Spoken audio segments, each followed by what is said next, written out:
Good morning students. हमारा जो अध्ययन का बिंदु था वो था कारक। कारक के बारे में अब तक आप लोगों ने ये समझ लिया है कि कारक किसे कहते हैं और कारक मूल रूप में कितने होते हैं और हिंदी के जो कारक हैं वो कितने होते हैं। तो कारक कौन होते हैं? कारक कार्य करने वाले को कारक कहते हैं, या क्रिया का जो निष्पादक होता है उसे हमने कारक कहा था। कारक क्या करते हैं? वाक्य में प्रयुक्त जो संज्ञा या सर्वनाम शब्द होते हैं या जो क्रिया होती है उसके साथ संबंध सूचित करने का कार्य करने वाले शब्दों को हमने कारक कहा था। अर्थात कारक को सूचित करने के लिए उनके विभक्ति चिह्न या परसर्ग होते हैं। ये हमने जाना था कि जो कारक होते हैं प्रत्येक कारक का विभक्ति चिह्न या परसर्ग होता है। तो जो परसर्ग या विभक्ति चिह्न होते हैं वे कारक के द्योतक होते हैं, कारक को बताते हैं कि निम्न वाक्य में कौन सा कारक है। साथ ही हमने ये जाना था कि कारक के जो विभक्ति चिह्न होते हैं ये आवश्यक नहीं है कि वाक्य में उन चिह्नों को क्या किया जाए, लिखा जाए। अर्थात बिना परसर्ग या विभक्ति चिह्नों के भी वाक्य में क्या हो सकता है? कारक हो सकता है। तो हमारी जो चर्चा चल रही थी वो चल रही थी कारक के प्रकारों को लेकर के। तो आइए जानते हैं पहला जो कारक है वो कौन सा होता है? कर्ता कारक। तो कर्ता कारक किसे कहेंगे? कर्ता कारक कहेंगे क्रिया को, व्याकरण जो होती है व्याकरण में क्रिया को करने वाला जो होता है उसे कर्ता कहा जाता है। किसे कहा जाता है? तो क्रिया को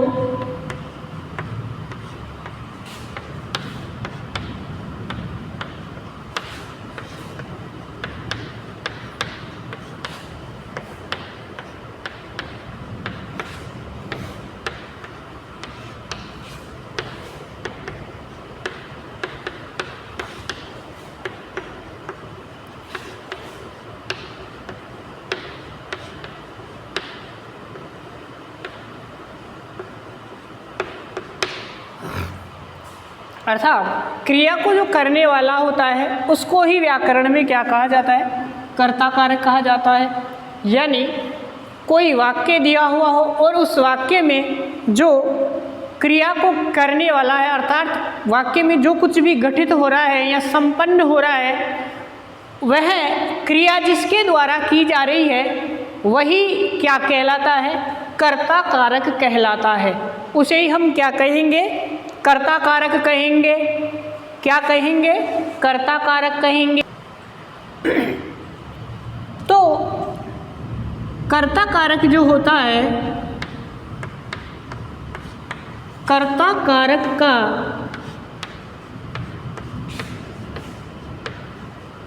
विभक्ति चिह्न या परसर्ग जो होता है वो क्या होता है? ने होता है। क्या होता है? ने होता है। तथा ये कर्ता कारक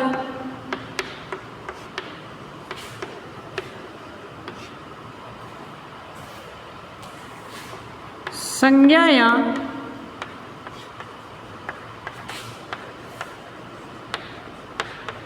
सर्वनाम शब्द होते हैं।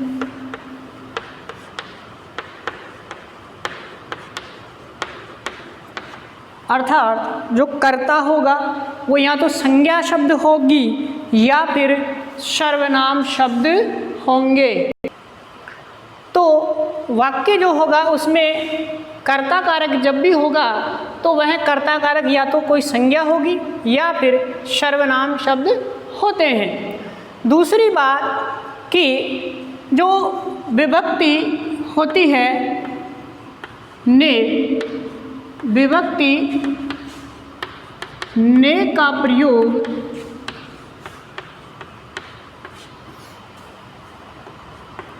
सकर्मक सकर्मक क्रिया के साथ किया जाता है।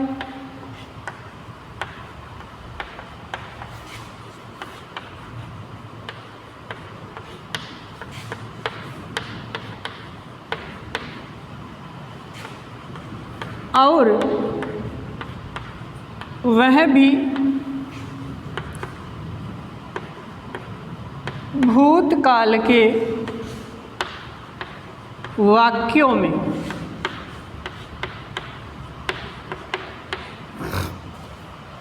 यानी जो ने विभक्ति होती है, जो कि कर्ता कारक की क्या होती है, विभक्ति होती है, तो इस ने विभक्ति का प्रयोग वाक्य में कहाँ किया जाएगा कि जब वाक्य में सकर्मक क्रिया होगी, साथ ही वह भी कौन से काल की होनी चाहिए, अर्थात जो वाक्य है वो किस काल का द्योतक हो, भूतकाल वाले जो वाक्य होंगे और उनकी क्रिया कैसी होनी चाहिए, सकर्मक क्रिया होगी, तो उसमें ने विभक्ति का क्या किया जाएगा, प्रयोग किया जाएगा। एक विशेष बात ये ध्यान रखने योग्य है कि यदि मान लो भविष्य काल या वर्तमान काल के कोई क्या हो, सकर्मक क्रिया वाले वाक्य हो, तो उनके साथ क्या नहीं होगा, ने विभक्ति का प्रयोग नहीं होगा। अर्थात कहने का तात्पर्य जो यह है कि ने विभक्ति का प्रयोग केवल और केवल भूतकाल वाले वाक्यों और सकर्मक क्रिया होने पर ही किया जाता है। यदि भविष्य काल में और वर्तमान काल में सकर्मक क्रिया वाले वाक्य होंगे तो उन वाक्यों में किसका प्रयोग नहीं किया जाएगा, ने विभक्ति का प्रयोग नहीं किया जाएगा। तो कर्ता जो कारक होता है वो किसे कहते हैं, तो क्रिया को या क्रिया करने वाला जो होता है उसे ही व्याकरणिक भाषा में क्या कहते हैं, कर्ता कारक कहते हैं। और कर्ता कारक का विभक्ति चिन्ह क्या होता है, ने होता है। कर्ता कारक संज्ञा सर्वनाम शब्द होते हैं, अर्थात जो कर्ता होगा सदैव या तो कोई संज्ञा होगी या सर्वनाम शब्द होंगे। साथ में जो कर्ता होगा उसका क्रिया से संबंध होगा, क्योंकि क्रिया करने वाले को हमने क्या कहा है, कर्ता कारक कहा है, इसलिए क्रिया से उसका क्या होगा, संबंध होगा। साथ ही ये संज्ञा सर्वनाम शब्द होंगे। विभक्ति ने का प्रयोग कब करना है, सकर्मक क्रिया, और वह भी भूतकाल वाले वाक्यों में क्या करना है, ने विभक्ति का प्रयोग करना है। तो देखिए जैसे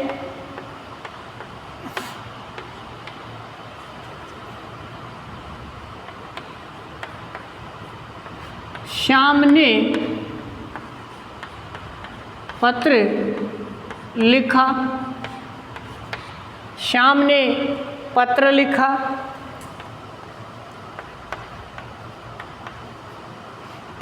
मोहन ने नृत्य किया,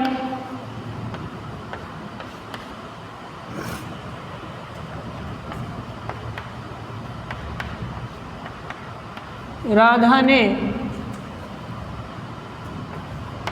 खाना बनाया,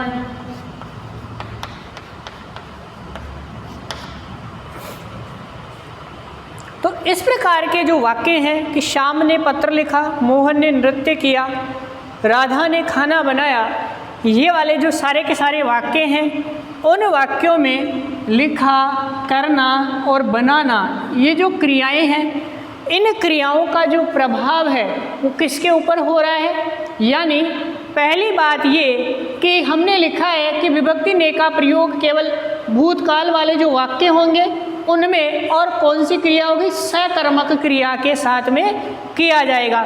तो यहाँ पर अगर मान लीजिए गलत हम प्रयोग करते हैं तो क्रिया से हम क्या कर सकते हैं, पहचान कर सकते हैं। यदि हम गलत ने का प्रयोग करेंगे तो वाक्य हमारा क्या होगा, अशुद्ध होगा, यानी व्याकरणिक दृष्टि से वाक्य अशुद्ध समझा जाएगा।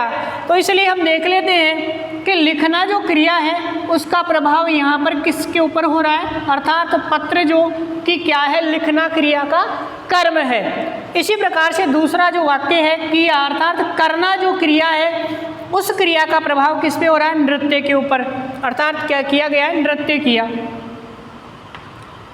इसी प्रकार से तीसरा जो वाक्य बनाया, उसमें क्या बनाया, खाना, अर्थात बनाना जो क्रिया उसका प्रभाव किस पे हो रहा है, खाने के ऊपर। तो यहाँ पर सही सही प्रयोग किया गया है ने विभक्ति का, अर्थात तीनों जो वाक्य हैं वो किसके हैं, भूतकाल के हैं, और जो क्रिया है वो कैसी है, सकर्मक, अर्थात यहाँ पर कर्म उपस्थित है।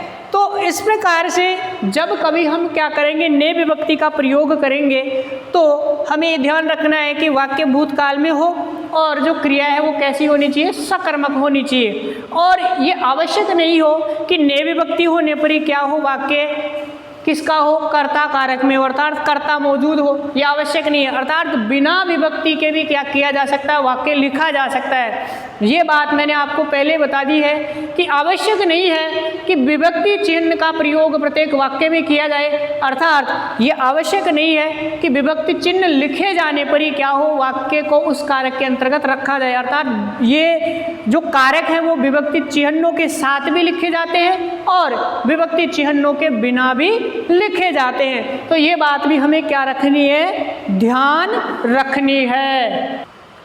तो यहाँ तक की जो बात है वो आपके भली प्रकार से समझ में आ गई होगी कि कर्ता कारक किन परिस्थितियों में होगा, कि जब कर्ता यानी क्रिया जिसके द्वारा की जाएगी वो कर्ता कारक होगा और उसका क्रिया से संबंध होगा। साथ में ने विभक्ति चिन्ह का प्रयोग हम कब करेंगे, जो कि कर्ता कारक की क्या है, विभक्ति या परसर्ग है। तो यहाँ तक की बात आपने भली बात ही समझ ली है। इसके बाद देखिए दूसरा जो कारक होता है वो कौन सा होता है। देखिए दूसरा जो कारक होता है वो कौन सा होता है, तो दूसरा जो कारक होता है वो होता है कर्म कारक। कौन सा होता है, कर्म कारक। तो किसे कहेंगे कर्म कारक, तो वाक्य में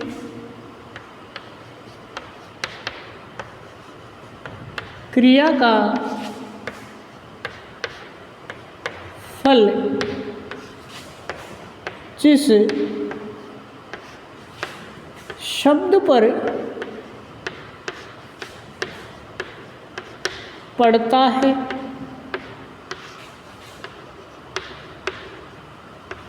उसे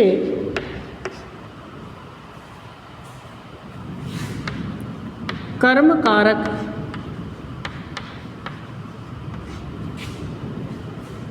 कहते हैं। उसे क्या कहा जाता है, कर्म कारक कहा जाता है। कर्म कारक का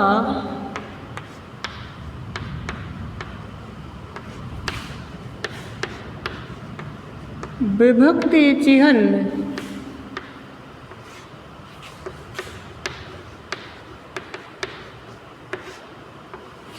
को होता है, विभक्ति चिह्न को होता है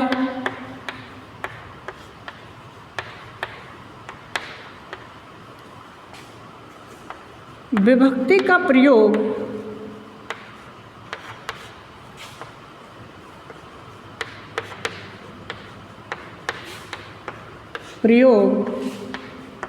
सजीव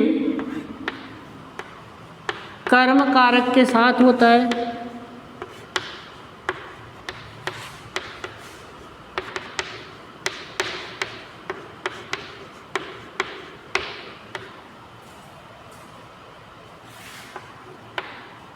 निर्जीव के साथ नहीं।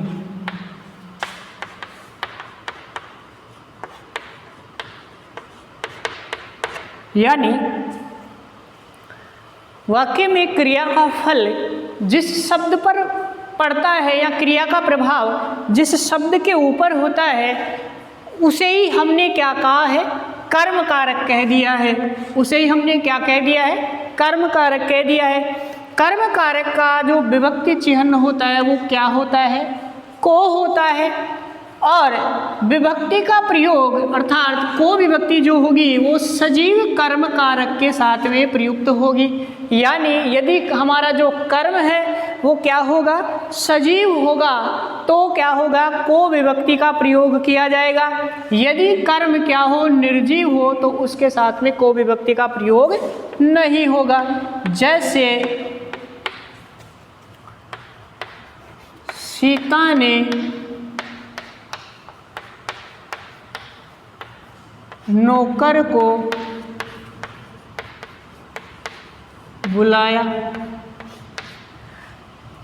तो यहाँ पर जो वाक्य हमने लिखा है कि सीता ने नौकर को बुलाया, तो बुलाना जो क्रिया है, उस क्रिया का प्रभाव, क्रिया का फल या प्रभाव जिस शब्द पर होता है या पड़ता है उसे हमने कर्म कारक कहा है। तो निम्नलिखित जो वाक्य है, इस वाक्य में आपको स्पष्ट नजर आ रहा होगा कि क्रिया कौन सी है, बुलाना क्रिया है। और बुलाना जो क्रिया है उसका प्रभाव किस शब्द के ऊपर दृष्टिगोचर हो रहा है, अर्थात जो क्रिया का फल या प्रभाव है वो किस शब्द के ऊपर आ रहा है। तो जब हम दृष्टिपात करेंगे, दृष्टि डालेंगे, तो यहाँ पर दिखाई दे रहा है कि सीता जो कि कर्ता है और नौकर जो कि क्या है, यहाँ पर कर्म है। अर्थात बुलाना जो क्रिया है उसका प्रभाव किसके ऊपर हो रहा है, नौकर के ऊपर।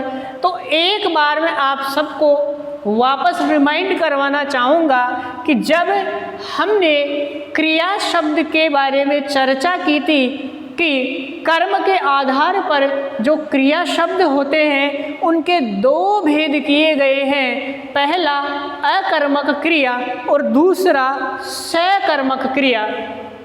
अर्थात सकर्मक क्रिया किसे कहा था हमने, अर्थात जब वाक्य में क्या हो, क्रिया कर्म सहित आए, अर्थात साथ में क्या हो, कर्म हो, तो वह वाक्य कौन सा होता था, सकर्मक क्रिया वाले वाक्य होते थे। अर्थात क्रिया कैसी होती थी, सकर्मक। अर्थात हमने इस प्रकार से जाना था कि कर्ता धन, कर्म धन, क्रिया हमारा जो वाक्य का स्ट्रक्चर होता है या जो हमारे वाक्य की संरचना होती है उसमें सबसे पहले कर्ता होता है, उसके बाद कर्म होता है और फिर क्रिया होती है। तो इसमें हमने ये पता लगाया था कि क्रिया का प्रभाव जब कर्म के ऊपर हो, अर्थात वाक्य में कर्म मौजूद होगा तो कर्म के ऊपर क्रिया का प्रभाव होगा, तो वहाँ पर क्रिया किस प्रकार की होगी, सकर्मक क्रिया होगी। और यदि वाक्य में क्या हो, कर्म का प्रभाव किसके ऊपर हो, कर्ता के ऊपर, अर्थात कर्म क्या हो, गायब हो या कर्म लुप्त हो, तो वहाँ पर क्रिया का प्रभाव कर्ता के ऊपर होता है। तो उस स्थिति में क्रिया कौन सी हो जाती है, अकर्मक क्रिया हो जाती है। तो वहाँ पर क्या नहीं होगा, कर्म कारक नहीं होगा।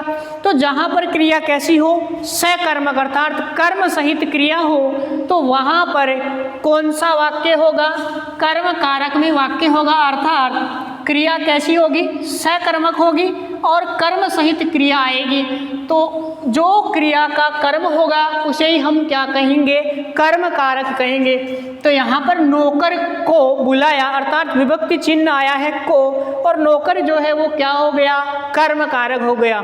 साथ ही क्या देखा हमने कि नौकर जो शब्द है वह कैसा है, सजीव कर्म कारक है। अर्थात हमने जो वार्ता लिखी है ऊपर कि विभक्ति का प्रयोग सजीव कर्म कारक के साथ होता है, निर्जीव के साथ नहीं, तो उस स्थिति में भी हमारा वाक्य क्या है, ठीक है। तो सीता ने नौकर को बुलाया, किसको बुलाया, नौकर को बुलाया। जैसे एक और वाक्य देखें, दूसरा वाक्य लेते हैं हम कि जैसे वह पत्र लिखता है, तो यहाँ पर हम देखेंगे कि जो वाक्य है उस वाक्य में कर्ता है, अर्थात कर्ता क्या है, सर्वनाम है। लेकिन इस वाक्य में जो क्रिया है वो कौन सी है, लिखना है। और वाक्य कौन से काल का है, वर्तमान काल का है, अर्थात वह पत्र लिखता है। तो यहाँ पर जब हम देखेंगे कि लिखना जो क्रिया है उसका प्रभाव कौन से शब्द के ऊपर हो रहा है, तो वह पत्र लिखता है। तो पत्र शब्द क्या हो गया, यहाँ पर लिखना क्रिया का कर्म हो गया। तो इस प्रकार से यहाँ पर पत्र शब्द जो है वो क्या है, सजीव कारक, सजीव कर्म नहीं है। इस वजह से निर्जीव कर्म होने के कारण यहाँ पर को विभक्ति का क्या नहीं हुआ है, प्रयोग नहीं हुआ है। दूसरी बात, अगर हम वाक्य को ऐसे कहें कि वह पत्र को लिखता है तो वाक्य व्याकरणिक दृष्टि से भी क्या हो जाएगा, अशुद्ध हो जाएगा। इसलिए इस वाक्य में भी पत्र शब्द क्या हो गया, कर्म कारक हो गया है। एक और उदाहरण से समझे, जैसे कि मीना ने गीता को पुस्तक दी। तो इस वाक्य में भी जो देना शब्द है, देना जो क्रिया है, उस क्रिया का प्रभाव कहाँ हो रहा है, पुस्तक और गीता। इस वाक्य में क्या है, दो कर्म है। क्या है, दो कर्म है। तो पुस्तक जो है वो कैसा कर्म है, निर्जीव कर्म है, और गीता कैसा है, सजीव कर्म है। इसलिए को विभक्ति का क्या हुआ है, प्रयोग हुआ है। ठीक है। तो यहाँ पर अब देखिए आप कि यहाँ पर तो हमने देखा कि निर्जीव जो कर्म है उनके साथ को विभक्ति का प्रयोग नहीं किया, लेकिन आज्ञा जनित जो वाक्य होंगे, आज्ञा जनित वाक्यों में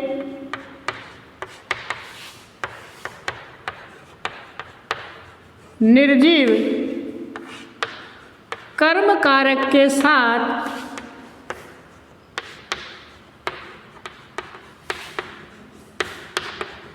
को विभक्ति का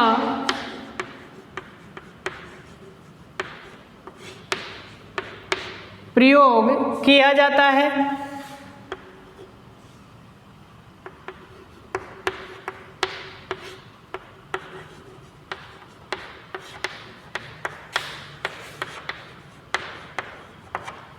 जैसे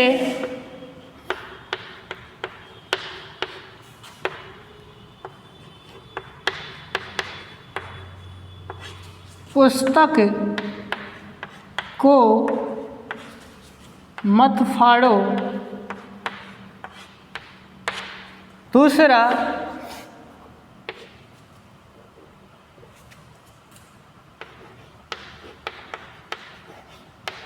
कुर्सी को मत तोड़ो।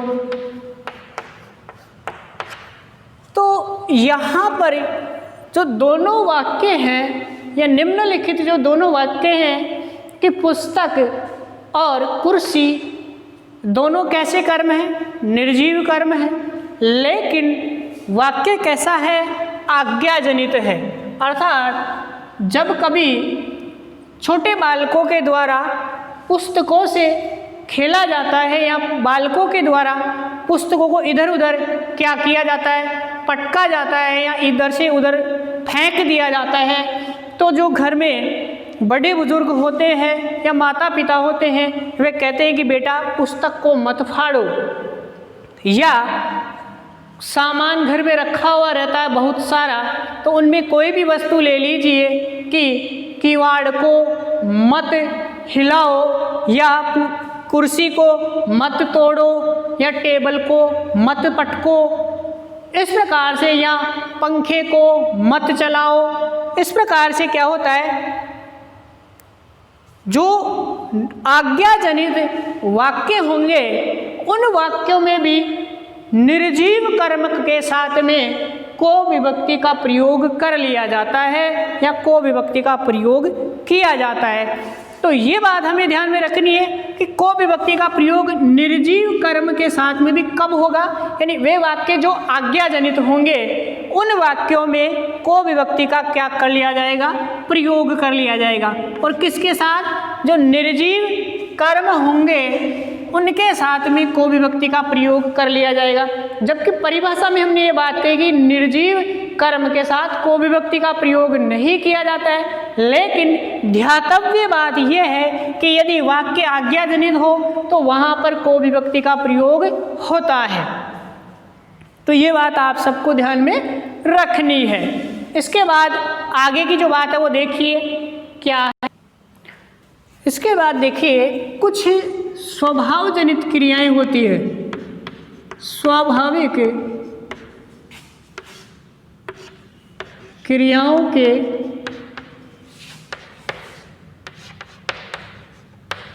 के संदर्भ में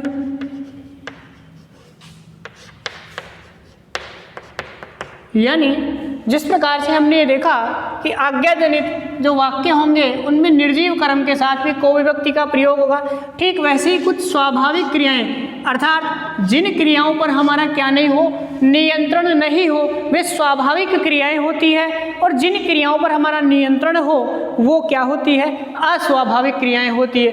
तो स्वाभाविक क्रियाएं जो अपने आप ही क्या होती है, घटित होती है। जैसे मैं कहूँ कि उसको प्यास लगी है, उसको प्यास लगी है, तो यहाँ पर उस जो सर्वनाम शब्द है उसके साथ में को विभक्ति को क्या किया गया है, जोड़ करके लिखा गया है। यानी जो विभक्ति चिह्न है कर्म कारक का उसको क्या किया गया है, इसके साथ संयुक्त रूप से लिखा गया है कि उसको प्यास लगी है। दूसरा वाक्य ले जैसे कि राम को बुखार हो रहा है,